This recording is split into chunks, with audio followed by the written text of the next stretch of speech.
प्रिय छात्र और छात्राओं, हिंदी साहित्य की ऑनलाइन कक्षा में आपका बहुत बहुत स्वागत है। मैं डॉक्टर मीना गौतम आज आपकी बीए द्वितीय वर्ष की कक्षा ले रही हूँ।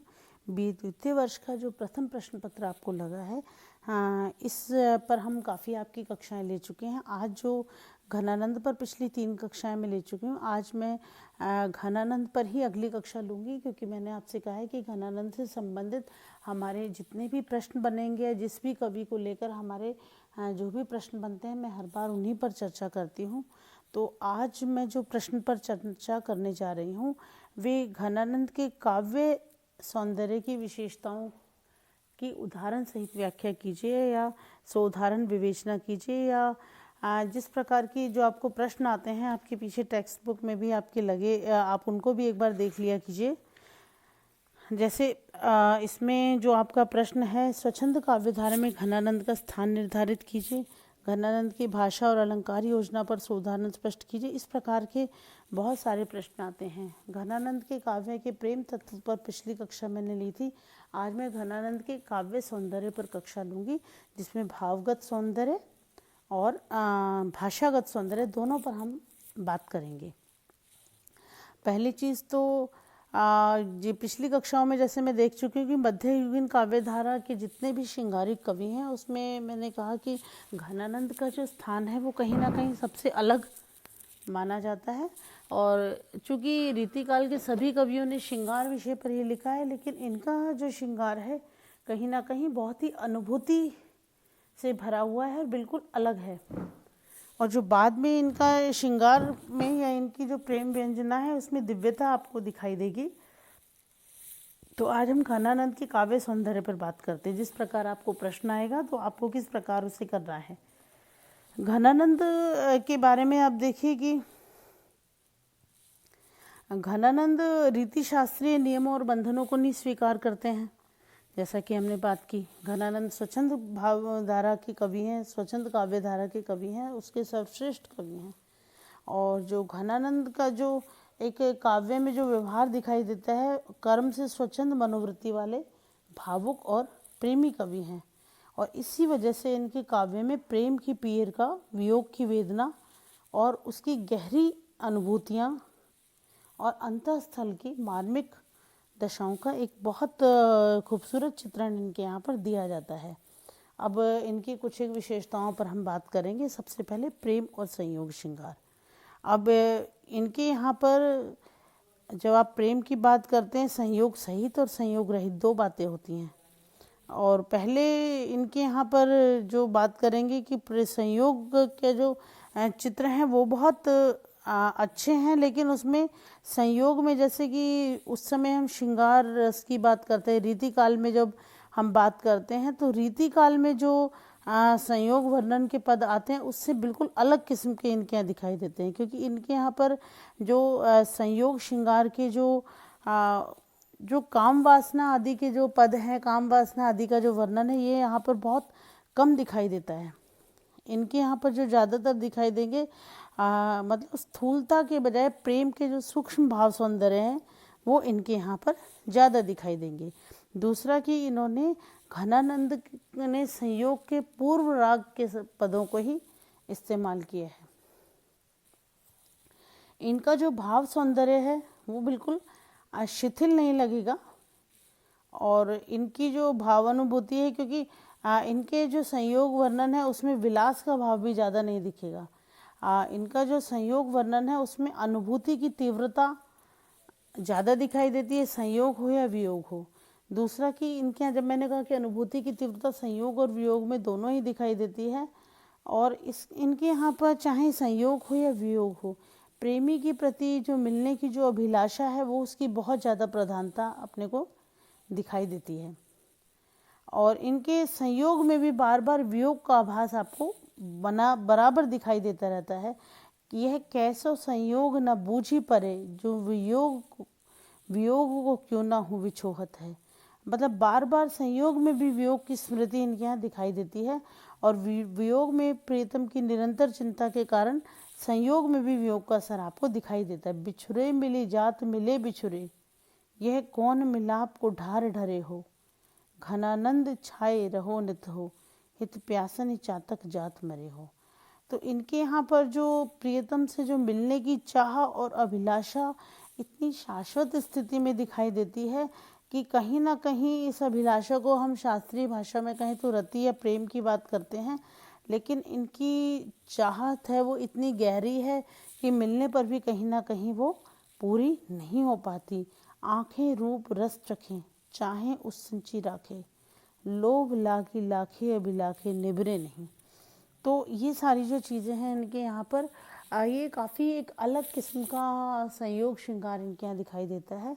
दूसरा हम जिस पर बात करते हैं रूप सौंदर्य का जो चित्रण है इनके यहाँ का पर जो है कि श्रृंगार रस में हमेशा क्या होता है कि आलम्बन के रूप में नायिका के रूप सौंदर्य की वर्णन की जाती है, और इनके यहाँ पर जब रूप वर्णन के प्रसंग आते हैं तो घनानंद का जो भाव पक्ष इतना गहरा बन जाता है, इतना सबल हो जाता है कि काव्य की जो अभिव्यंजना है वो बहुत ही सुंदर दिखाई देती है। झलके अति सुंदर आनन गौर छके दृगराजत कानन छे। तो इस प्रकार के जो वर्णन है इनके यहाँ दिखाई देंगे। घनानंद ने जो रूप वर्णन की बातें की हैं वो भाव अनुभूति से भरे हुए बड़े मार्मिक चित्र हैं, और रूप वर्णन की कई सारी दशाएं होती हैं जो अगर हम रीतिकाल की कविताओं के लेकिन शास्त्रीय दशाओं के इनके यहाँ पर देखना बहुत मुश्किल होता है। इनके यहाँ शास्त्रीय दशाएं आपको नहीं दिखाई देंगी क्योंकि इनका यहाँ जो रूप वर्णन है चमत्कार नहीं होकर वो हृदय की अनुभूतियों से निकला हुआ दिखाई देता है। दूसरी चीज़ है दूसरी जो चौथे हम विशेषता पर बात करते हैं प्रेम की पीर और विरह का वर्णन। जैसा कि मैंने आपको प्रेम की पीर पर अलग से भी कक्षा ले ली है, तो इनके यहाँ पर कविता में प्रेम की पीर और विरह का वर्णन एक प्रधान रस के रूप में आता है। घनानंद ही नहीं, ज़्यादातर जितने भी स्वच्छंद काव्यधारा के कवि हैं चाहे वो बोधा हों या ठाकुर हों, लेकिन इन सब के यहाँ पर संयोग की अपेक्षा वियोग भावना आपको ज़्यादा दिखाई देगी। और घनानंद के यहाँ पर भी प्रेम की पीर और वियोग की वेदना को एक बिल्कुल एक महत्वपूर्ण तत्व के रूप में ही स्वीकार किया गया है, और उनका ये मानना है कि वियोग की पीड़ा के बिना कोई भी व्यक्ति ना तो सफल प्रेमी बन सकता है ना ही सफल कवि।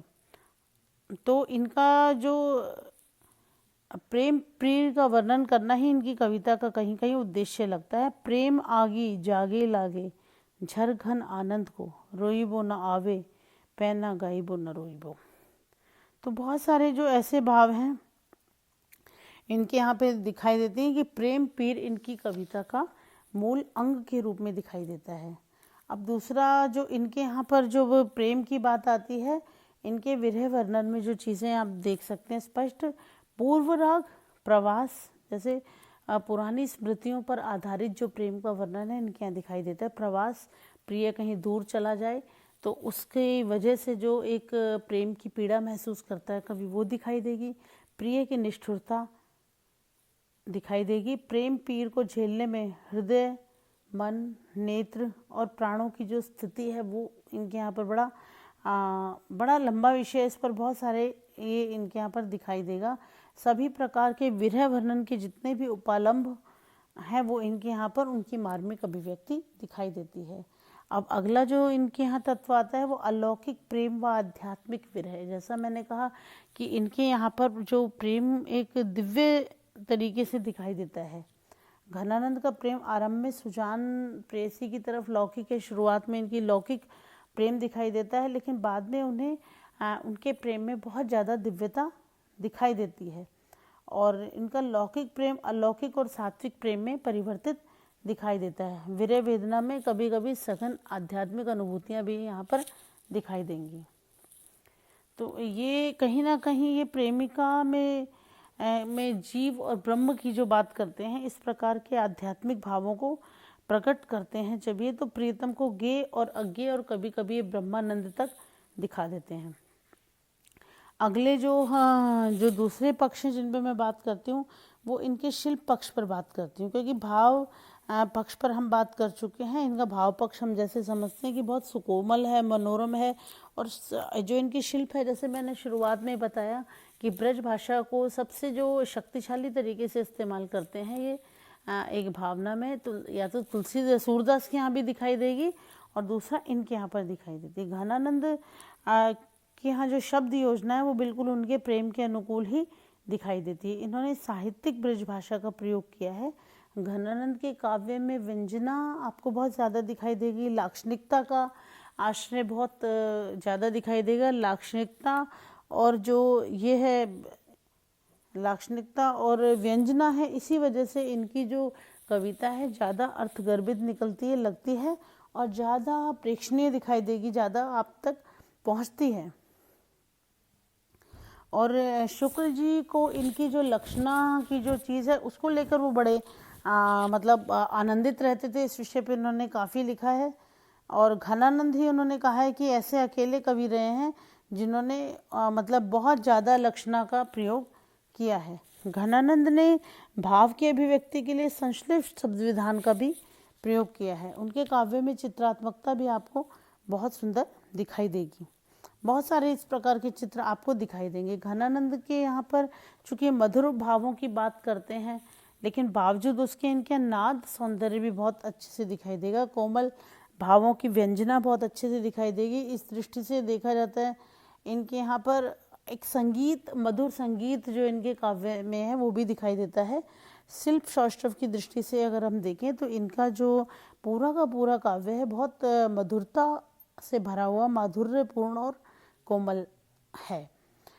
अब फाइनली अगर हम देखें, अगर घनानंद के इन सब चीज़ों के इनके काव्य शिल्प की बात हम करते हैं तो घनानंद के काव्य में एक तो प्रेम की पीर का वर्णन हुआ है, भाव सौंदर्य और अनुभूति में तरीके से किया गया है। और हिंदी साहित्य में सबसे अलग किस्म से इन्होंने अनुभूति के पक्ष को लेकर ये बिल्कुल विशिष्ट और बेजोड़ हैं, क्योंकि इनके यहाँ इनकी जो कविता है, इनका जो काव्य सौष्ठव है वो हृदय के अनुभूत भावों पर ही आश्रित है, उसी पर आधारित है।